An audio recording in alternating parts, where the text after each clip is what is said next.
ವಸತಿ ಫಲಾನುಭವಿಗಳು ನಿಗದಿತ ಅವಧಿಯೊಳಗೆ ವಸತಿ ಕಟ್ಟಡ ಕಾಮಗಾರಿಯನ್ನು ಪ್ರಾರಂಭಿಸಿ ಸಾಕಾರಗೊಳಿಸಬೇಕೆಂದು ಶಾಸಕ ಎಂಆರ್ ಮಂಜುನಾಥ್ ತಿಳಿಸಿದರು. ಹನೂರು ತಾಲೂಕಿನ ಮಹದೇಶ್ವರ ಕಲ್ಯಾಣ ಮಂಟಪದಲ್ಲಿ ಏರ್ಪಡಿಸಲಾಗಿದ್ದ ಬಸವ ವಸತಿ ಮತ್ತು ಡಾಕ್ಟರ್ ಬಿಆರ್ ಅಂಬೇಡ್ಕರ್ ನಿವಾಸ್ ವಸತಿ ಯೋಜನೆಯಡಿ ಆಯ್ಕೆಯಾದ ಫಲಾನುಭವಿಗಳಿಗೆ ಮನೆ ಮಂಜೂರಾತಿ ಮತ್ತು ಕಾಮಗಾರಿ ಆದೇಶ ಪತ್ರ ವಿತರಣೆ ಮಾಡಿ ಸರ್ಕಾರ ಗುಡಿಸಲು ಮುಕ್ತ ರಾಜ್ಯವಾಗಿಸುವ ನಿಟ್ಟಿನಲ್ಲಿ ಅನೇಕ ವಸತಿ ಸೌಲಭ್ಯಗಳನ್ನು ನೀಡುತ್ತಾ ಬಂದಿವೆ. ವಿ ಸೋಮಣ್ಣ ವಸತಿ ಸಚಿವರಾಗಿದ್ದ ವೇಳೆ ನಮಗೆ ಹೆಚ್ಚಿನ ವಸತಿ ಸೌಲಭ್ಯಗಳನ್ನು ಅನುಮೋದನೆ ನೀಡಿದ್ದರು.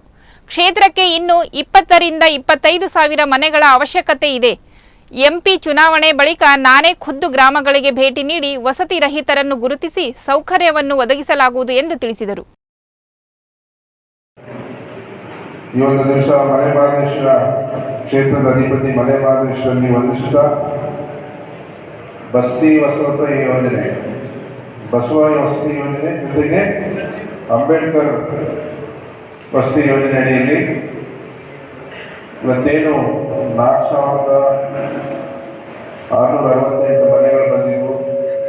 ಅದರಲ್ಲಿ ಒಟ್ಟಾರೆ 92% ಅನುಮೋದನೆಯಾಗಿ ಬಂದಿದೆ. 4,578ರಲ್ಲಿ 4,242 ಮನೆ ಇದು ಅನುಮೋದನೆಯಾಗಿ ಬಂದಿದೆ. 202 ಮನೆ ಇನ್ನೂ ಪೆಂಡಿಂಗ್ ಇದೆ. ಕೊರತೆ ವರ್ಷದ್ದು ಸಾಕಷ್ಟು ಅಲ್ಲಿ SC ಅಥವಾ ಆ ಒಂದು ಭಾಗದಲ್ಲಿ ಇಲ್ಲ, ಅದೆಲ್ಲ ಸ್ವಲ್ಪ ಪೆಂಡಿಂಗ್ ಆಗಿ ಉಳ್ಕೊಂಡಿದ್ದಾರೆ. ಸೊ ಇಂಥ ಒಂದು ಮಹತ್ವಾಕಾಂಕ್ಷೆಯ ಕಾರ್ಯಕ್ರಮ ಸರ್ಕಾರದ್ದು ಎಲ್ರಿಗೂ ಸೂರನ್ನು ತಲುಪಿಸ್ತಕ್ಕಂಥ ಕೆಲಸ ಆಗಬೇಕಂತ ಹೇಳಿ ಈ ಒಂದು ಯೋಜನೆ ಅಡಿಯಲ್ಲಿ ಯಾರಿಗೆಲ್ಲ ಇವತ್ತು ಇನ್ನೂ ಮನೆಗಳಿಲ್ಲ ಆ ಮನೆಗಳು ಅವರಿಗೆ ಕಟ್ಕೊಳ್ಳಲಿಕ್ಕೆ ಸಹಾಯಧನವಾಗಿ ಸರ್ಕಾರ ಈ ಒಂದು ತೀರ್ಮಾನ ಹಿಂದಿನಿಂದಲೂ ಸರ್ಕಾರಗಳು ಈ ಕೆಲಸ ಮಾಡ್ಕೊಂಡು ಬಂದಿದ್ದಾವೆ.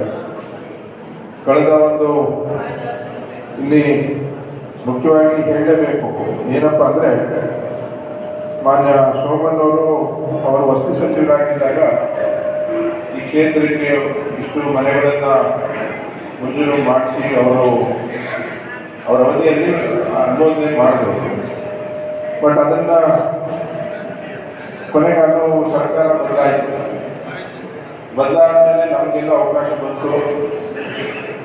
ಆ ಅವಕಾಶದಲ್ಲಿ ಇವರು ಹೇಳಿದಾಗೆ ಅದು ಪೆಂಡಿಂಗಲ್ಲಿತ್ತು. ಬಹುಶಃ ಇದೇನು ಲ್ಯಾಪ್ಸ್ ಆಗುತ್ತೆ. ಹಿಂದೆ ಸರ್ಕಾರಗಳು ಬಂದಾಗ ಹಿಂದಿನ ಸರ್ಕಾರ ಏನು ಮಾಡಿರುತ್ತೆ ಅದನ್ನ ಕೈಗೆ ಎತ್ಕೊಳಲ್ಲ, ಅದು ನನಗೆ ಪೆಂಡಿಂಗ್ ಇರ್ತಾರೆ. ಮತ್ತು ಎಲ್ಲೋ ಒಂದು ಕಡೆ ಮತ್ತು ಆ ಕೆಲಸ ಆದರೆ ನಮ್ಮ ಭಾಗದ ಜನರಿಗೆ ಇಷ್ಟು 4,500 ಜನಕ್ಕೆ ಅನ್ಯಾಯ ಆಗುತ್ತೆ. ಅವ್ರಿಗೊಂದು ನ್ಯಾಯ ಒದಗಿಸತಕ್ಕ ಕೆಲಸ ಆಗಬೇಕಾದ್ರೆ ಬಹುಶಃ ನಾವು ಹೋಗಿ ಅಲ್ಲಿ ಮನವಿ ಮಾಡಿಕೊಂಡು ಇವರು ಹೇಳಿದಾಗೆ ಈ ಥರ ಲ್ಯಾಪ್ಸ್ ಆಗುತ್ತೆ ಅಂದಾಗ ನಾನು ಸಹ ಹೋಗಿ ಸೆಕ್ರೆಟರಿ ಸಾಹೇಬರನ್ನ ಕೇಳ್ಕೊಂಡಾಗ ಇಲ್ಲ ಸರ್ ಯಾವುದೇ ಥರ ಅದು ಒಳ್ಳೆ ಆಗ್ತಿರೋ ರೀತಿಯಲ್ಲಿ ನಾವು ನೋಡ್ಕೊಳ್ತೀವಿ, ಬಟ್ ಆದರೆ FTಯಲ್ಲಿ ಕ್ಲಿಯರ್ ಮಾಡಿಸ್ಬೇಕು, ಅದು ಇನ್ನೂ ಅನುದಾನ ಇಲ್ಲ ಅನ್ನೋದು ಅವರು ಹೇಳ್ತಾರೆ.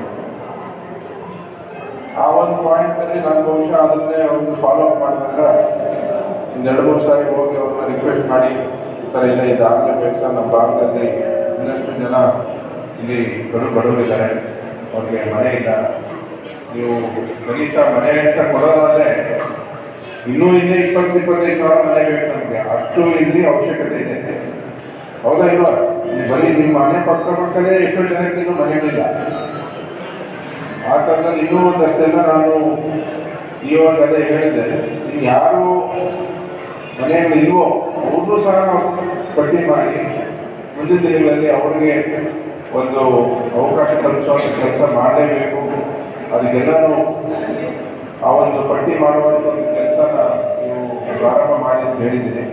ಜೊತೆಗೆ ಆ್ಯಕ್ಚುಲಿ ಇದನ್ನು ಪಟ್ಟಿ ಮಾಡ್ಬೇಕಾದ್ರೆ ನಾನೇ ಬರಬೇಕಂತಿದ್ದೆ, ಬಟ್ ಇದು ಕೇವಲ ಕಡಿಮೆ ಮನೆ ಇರೋದ್ರಿಂದ ಒಂದು ಗ್ರಾಮಕ್ಕೆ ಹೋದರೆ ಅಲ್ಲಿ 100 ಜನಕ್ಕೆ ಬೇಕಾಗಿರೋ ಕಡೆ 10 ಜನಕ್ಕೆ ಇವತ್ತು ಮಂಜೂರಾಗಿ 90 ಜನ ಇದನ್ನು ಏನು ಹೇಳೋಕ್ಕೂ ಉತ್ತರ ಆಗಲ್ಲ ಅಂತೇಳಿ ಈಗ ನಾನೊಂದು ಮನಸ್ಸಲ್ಲಿ ಒಂದು ಸಂಕಲ್ಪ ಮಾಡ್ಕೊಂಡಿರೋದು ಏನಪ್ಪ ಅಂದರೆ, ಈಗೇನು ಮನೆ ಬಂದಿದೆ ಈಗ ಅದೆಲ್ಲ ತಗೊಳ್ಳಿ, ಜೊತೆಗೆ ಖುದ್ದಾಗಿ ನಾನೇ ಬಂದು ಪ್ರತಿ ಗ್ರಾಮಕ್ಕೂ ಸಹ ಈಗೇನು ಇವಾಗ ಏನು ಪಟ್ಟಿ ಮಾಡೋಕ್ಕೆ ಹೇಳಿದ್ದೀನಿ ಅದನ್ನು ಸಹ ಜೊತೆಗೆ ಇಟ್ಕೊಂಡು ನಾನು ವೆರಿಫೈ ಮಾಡಿ ಯಾರಿಗಿದೆ ಇಲ್ಲ ಬೇಕು ಅನ್ನೋದ್ರ ಬಗ್ಗೆ ಅದನ್ನೆಲ್ಲ ಒಂದು ಪಟ್ಟಿ ಇಟ್ಕೊಂಡು ಮುಂದಿನ ದಿನಗಳಲ್ಲಿ ಅಷ್ಟು ಜನಕ್ಕೂ ಸಿಗುವಂಥ ಒಂದು ಪ್ರಾಮಾಣಿಕವಾದ ಒಂದು ಪ್ರಯತ್ನ ಅಂತ ನಾನು ಮಾಡೇ ಮಾಡ್ತೀನಿ.